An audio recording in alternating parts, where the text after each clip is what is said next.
Well, I found one of these the other day, and that one really surprised me by what it was from the sound it made. It's very high pitch, trust me on that one. I mean, that, I don't know what the numbers would be, no idea, but really up there. And it's a really lovely copper. Maybe it's the bronze content of the copper or something. I picked it up, it looked to me like a modern coin, like a 1 penny. It's not, it's a Charles II. And not only is it a Charles II farthing or whatever it is, but it's in really lovely condition. I can clearly see 1673 on one side and clearly see Charles on the other. That'll clean up beautifully. But as I said, that really, I mean, I was thinking silver, you know, either massive lead or silver. But no, if you can tell me what these are made of, I'll probably have found out by the time this video goes out. But I'm thrilled with that. Anyhow, hi there, I'm back on this field. This is the last time I'll be on it for a while. It's so uneven, I'm covering it really badly, but I am coming up with bits and pieces. It's had carrots in it, and the furrows are just terrible. There's no flat ground in it at all. So with any luck, when this gets flattened, I don't know what they have planned with it, but it could be really good. And it's just a beautiful day. I'm keeping my hat off just for the time being to get some sun on my face. And you know, if we keep finding things like that, I'll be thrilled. Well, that made a really nice sound, and it's such a shame it's not a full one, but it's a hammered coin. And not only is it a hammered coin, it's a short cross, but it's not cut or quartered or anything. It's just damaged, and it's missing about a third of it, I suppose. But you can clearly see the short cross. Does it say CAN on one side? C-A-N? I don't know. Then I can see a portrait. It's either Henry II, John, Richard, or Henry III. One of those three, one of those four. I don't know. There'll be people who do, though. I'll put it on you know where, and someone will tell me. But I'm really pleased with that, because it's the first bit of medieval silver I found on this field. And I found later, I found a William III sixpence when I was last here. But that's really lovely. I'm really pleased with that. Gosh. Hooray! A little hammered coin. Well, I've certainly found better examples of short cross coins. In fact, I've got another one here. And this one's in beautiful condition. Now, I've got my Spink to help me. It's bloody good. It's a really good book, this. But it's not the easiest. You've got to have somewhere to start, really, before you use this. If you're lazy like me and you want a definite ID on one of these, on this sort of thing, just put it on the detectinghub.co.uk information below.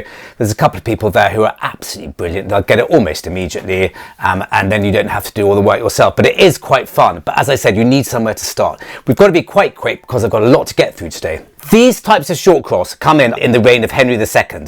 They go right through to his grandson, Henry III. So we include John and Richard. The main problem is they all have Henricus on them. They don't have John, or whatever the Latin for John is, or Ricardus, or whatever that might be. It's just Henry. So they aren't the easiest things to ID. Technically, they're called a voided short cross. They have the cross itself is made up of two lines on each axis. Now, this made it easier to halve and quarter.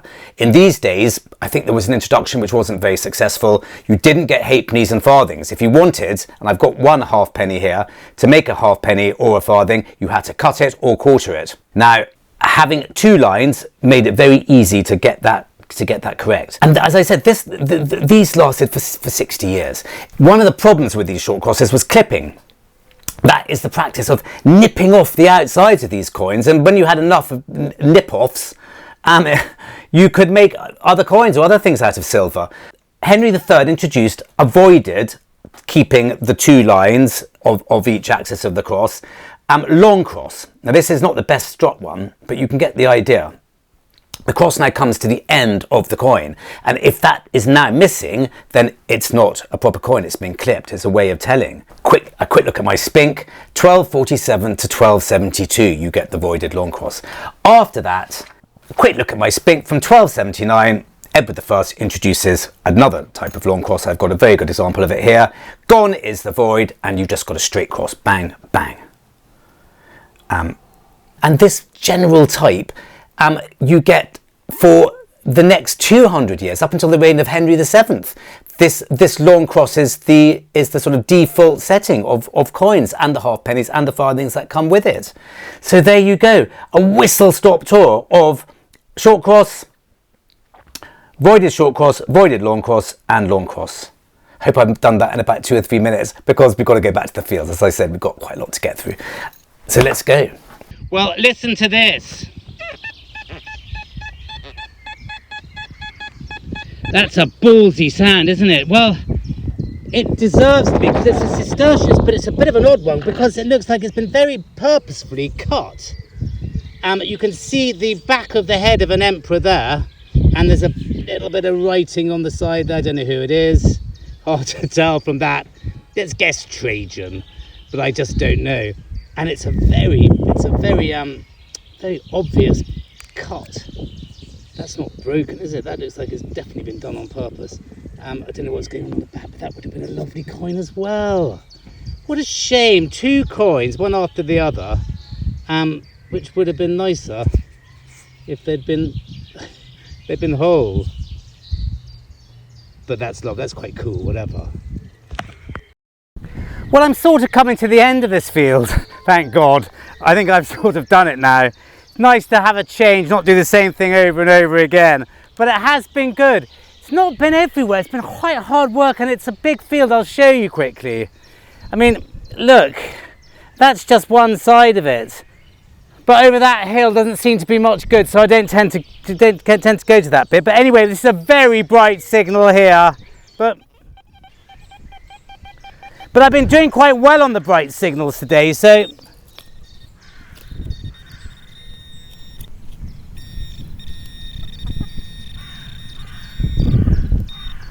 and it is literally on the surface. Just a little button. It's just a little button. Quite a nice one, mine, but nothing very special. I thought that might be something. I got quite excited about that, hence setting up.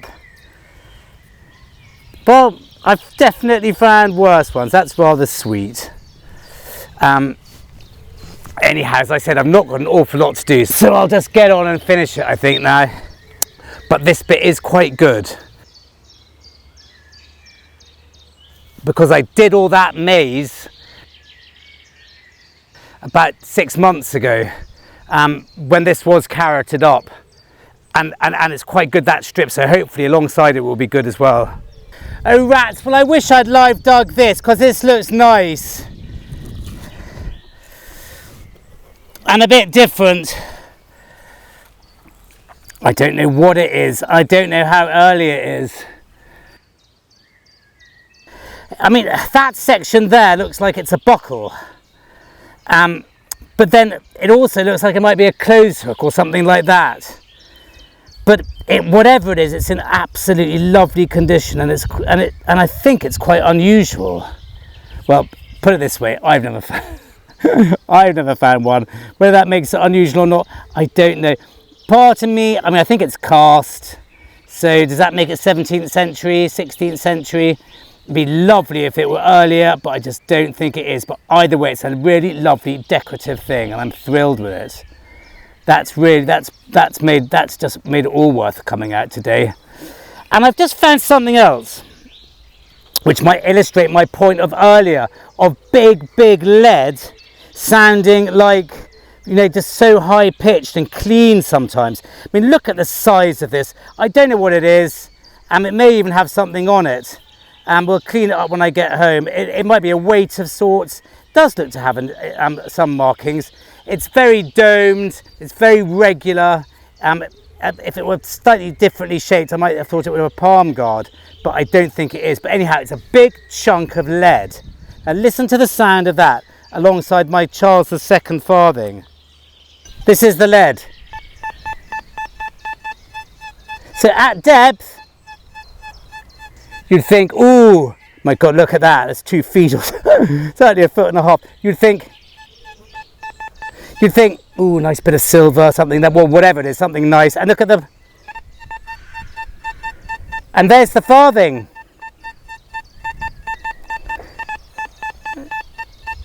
There's not much in it, two very bright sounds. Well, that's nice too.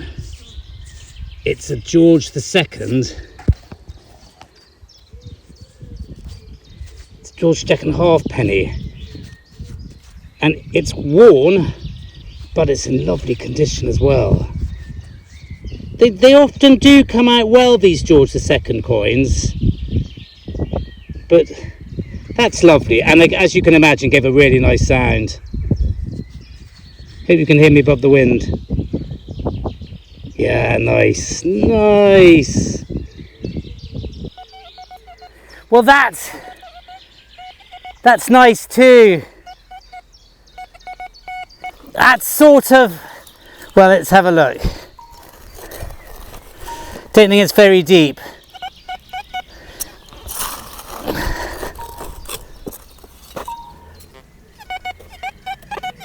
Right, out.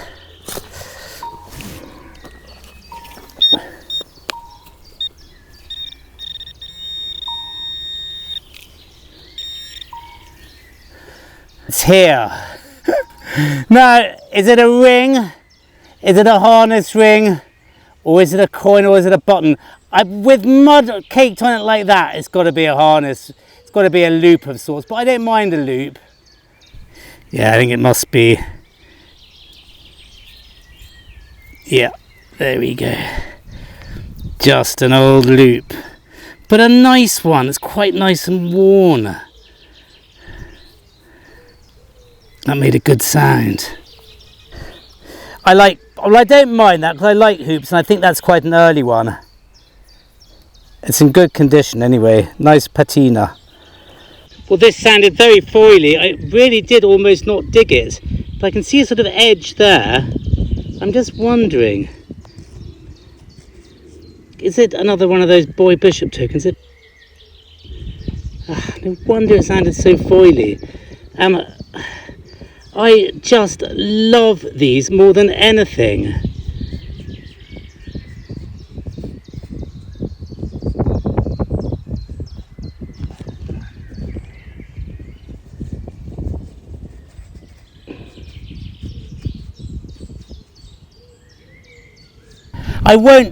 I won't bore you with them now, as I found one a couple of videos ago in this field as well, and I'm bloody lucky I found more than my fair share of these. They're not common, even though they are even though they are quite prevalent in this area. That you do find them all over the place, but mainly where I am, near where I am. I mean, I would have told you that was flat lead or foil, whatever, thin, but it just goes to show I might not have dug that one another day, and you're missing out. It depends if you want to risk missing out on stuff like this. I mean, it's all time management. I keep on banging on about time management. It's what you want to find in a day, and how much time you've got to find it. And if it's, well, I won't go into it now anyway. It's a boy bishop token, and if you look at it's not in very good condition, but you can see it looks like a medieval penny, silver penny on one side, and you've got the bishop's mitre on the other. And I'll put a link in the description to the video. I've talked about them recently because they're just lovely things to find and really special. So wow. Well, oh my god, well, this didn't sound like much. I almost didn't dig it. It sounded tiny. I don't quite know why, because maybe it's not what I think it is. It's squeaky, and it just looked like a broken hoop. And I thought that's okay because we don't mind a hoop. But then I noticed it had a bit of decoration on it. Now I think this is a Roman snake ring. It is a Roman snake ring. Now I know about these because I found a sort of bracelety type with a cobra's head on the end. And this is the ring version. You've got a snake on one side and a snake on the other. I've got to have a little bit of a breather on that because that's one of the nicest things I've found in ages. But I don't understand. I think they're silver, but that's not silver. That's not solid silver. Otherwise it would ring up a lot. Gosh, it's sounding odd. It would ring up a bit higher than that, I'm sure. Right, let's have a closer look. Well, it's in the most incredible condition, and I think it's probably silvered copper. And even though it has got a very silvered look about it, and it's sort of, well, that is in the most fabulous condition, and I'm probably the first person to have worn that now in 1800 years or something, maybe a bit more. I mean, oh my God, that's one of the best things I think I've ever found, and certainly in that condition. It's a bore, because it's going to have to go through the treasure process, and I may not see that again. Wow, wow, wow, wow. I mean, that really is just mind-blowing. Let's go back to headquarters. We have to with this one. Hi there and welcome to headquarters. Well, it's not often that I get completely sort of struck by what I find, but fortunately it has happened quite a lot recently. I have been quite lucky, but this was just absolutely fabulous. Now, it came as such a shock because, as you heard in the video, it just didn't sound like what it probably is. And it was really faint and squeaky, and I'm not sure if it's silver or not. I mean, the ones that have been found, it's not the rarest find in the world, as it turns out. There have been plenty found, but not necessarily in this condition. And they tend to be silver. This didn't sound like silver, but maybe because it's so fine and the way that it was in the ground, maybe that's just why it sounded so dull and sort of coppery. Anyway, just for the record, I have reported it to the coroner, and so we'll see what happens to it from now on. I may not be able to keep it, but we'll soon find out. So just in case people get excited about that sort of thing, don't worry. Anyhow, it's a Roman snake ring, and as I said, they do get found, but they don't often get found in this condition. I mean, this one's an entire one, and I'm not sure whether it was supposed to be sort of slightly wonky like that. I mean, it looks almost like it should be, but I think I've got the impression from some I've seen online that the noses of each snake's head should be touching. Now, I knew exactly what it was because I'd found something very similar. Now this is would have been perhaps a ring or a bracelet that's slightly broken, and it may have had a snake's head on the other side, and that would have formed something rather wonderful as well. I mean, that's really quite special. But back to this one, as I said, having found one before, I knew what I was dealing with, but it's just absolutely wonderful. Now the snake is associated with the goddess Salus. Now she was the daughter of Aesculapius, I think it's pronounced, who was the god of medicine and healing, and her counterpart, as it were, was the Greek goddess Hygeia. Now Salus was the goddess of luck, fortune, well-being, good health, all that sort of thing. So I think these rings were worn for those very reasons, to be lucky, to be prosperous, to be healthy, all the rest of it. Now, Salus is often associated with snakes. I found a coin quite recently. You may have seen it in a previous video because it's just one of the best coins I've ever found, and it is of Antoninus Pius. It's a Dupondius, and the detail is just gobsmacking. But on the reverse we have Salus. Now she's often depicted, in this case, holding a rudder. Not quite sure why that is, but she's also feeding her father's snakes. Aesculapius kept snakes for medicinal reasons, and here you have a classic picture of Salus feeding a snake from a patera, which is a sort of Roman dish. The snake's coming out of an altar and it's rising up and feeding from her hand, and that is a typical depiction of Salus. And therefore, back to this, a little snake ring. Probably dates to the 1st, 2nd century AD. God knows who would have worn it 2,000 years ago. It's me wearing it right at the minute. Just the sort of thing that one would just love to wear sort of every day. I wouldn't, because rings don't look very good on my fingers. So I probably wouldn't, but God, it would just look wonderful if one did. And to wear something in such good condition, which was made, you know, almost 2,000 years ago and survived for that long. I mean, it makes you think, who dropped it, who wore it, who owned it? Were they lucky? Perhaps not if they lost their ring. But anyway, just completely wonderful. This is why I do this. It's finding things like this, just absolutely just make it. A major reference to this is the Snettisham hoard from Norfolk, which was a jeweller's hoard, they reckon. All his money and bits of jewellery and silver to make jewellery and unfinished rings and all the rest of it. Anyhow, it's all found. It's all in the British Museum, and a lot of snake rings were in that, so that's how we can reference to it. Anyway, thank you very much for listening to all that, and let's go back to the fields.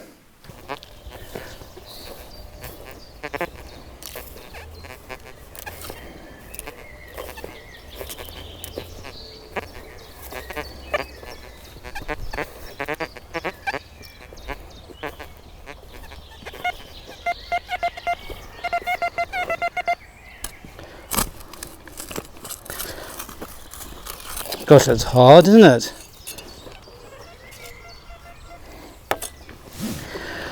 I simply can't concentrate after finding something like that. Completely breaks all my trains of thought and everything. So I'm not sure how much longer I'll stay out for, but just had the most incredible morning again. I mean, finding just everything from Roman onwards. It's just a wonderful field. And it's going to be even better when it's flat. I think it's a buckle of sorts. I can never tell with these whether they're broken or they're supposed to be like that. That's quite a common design. It's sort of 17th century, and that is broken. That's not supposed to be just like that. The pin is there still, which is really lovely. Yeah, well, that's just a shame it's not full. Very silvered, isn't it? But yeah, it's lovely. Pleased with that. Yeah, that's lovely. I'm pleased with that. Shame it's broken.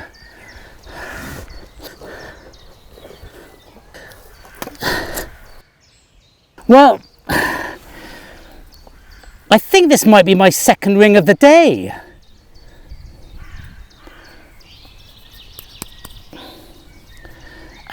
It's certainly very ring shaped, and the inside's very, I mean, it looks like a sort of copper posy ring, but it's not. I mean, is that an early one? Is that Roman as well? I can see where there's a join mark there. But God, that's just absolutely fabulous. That's 2 rings in a day. This one's incredibly simple, and God knows how old it is. I'm sure that's a ring. I wonder if it does anything. Don't think so. But you know, you never know. These very simple ones, you know, quite often they're magic. But don't think this one is. Anyway, wow. Well, I think that might be another little hammered coin.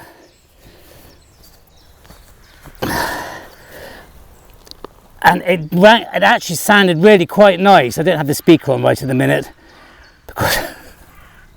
Because as I said, I can't think, and I'm still finding things, and I can't concentrate, so I really am going home. I'll come and do this when my mind's in a better place. But that is, well, it's not in the best condition, but it is a hammered coin. It's an Edward penny, I think. A long cross. Haven't found one of these in a while. I don't want to rub it too much now, because it's, I don't want to ruin it, but I can see definitely it's a long cross, and that's just lovely. Gosh, I'm surprised we haven't found any Roman coins. Well, we found out half the Roman coin, but that's it, considering there seems to be other nice Roman things around. Well, I think we'll end on this one. I mean, what a day. Coins, rings, two 2 rings, one a definite ring, and I think the other one must be as well. I don't find that many rings, let alone 2 in a day. That's really bright, but as I said, I can't concentrate. I'm going home, and just I'm looking forward to editing this already.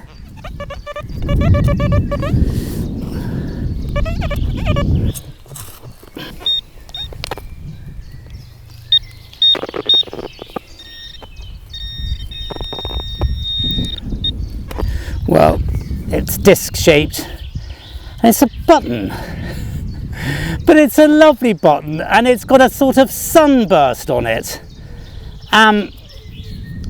It's a livery button of sorts. It's too small to be a sort of dandy one, one of those big Georgian showy ones, but that's lovely. That's a really lovely, it's a lovely thing to end on. I'm pleased with that.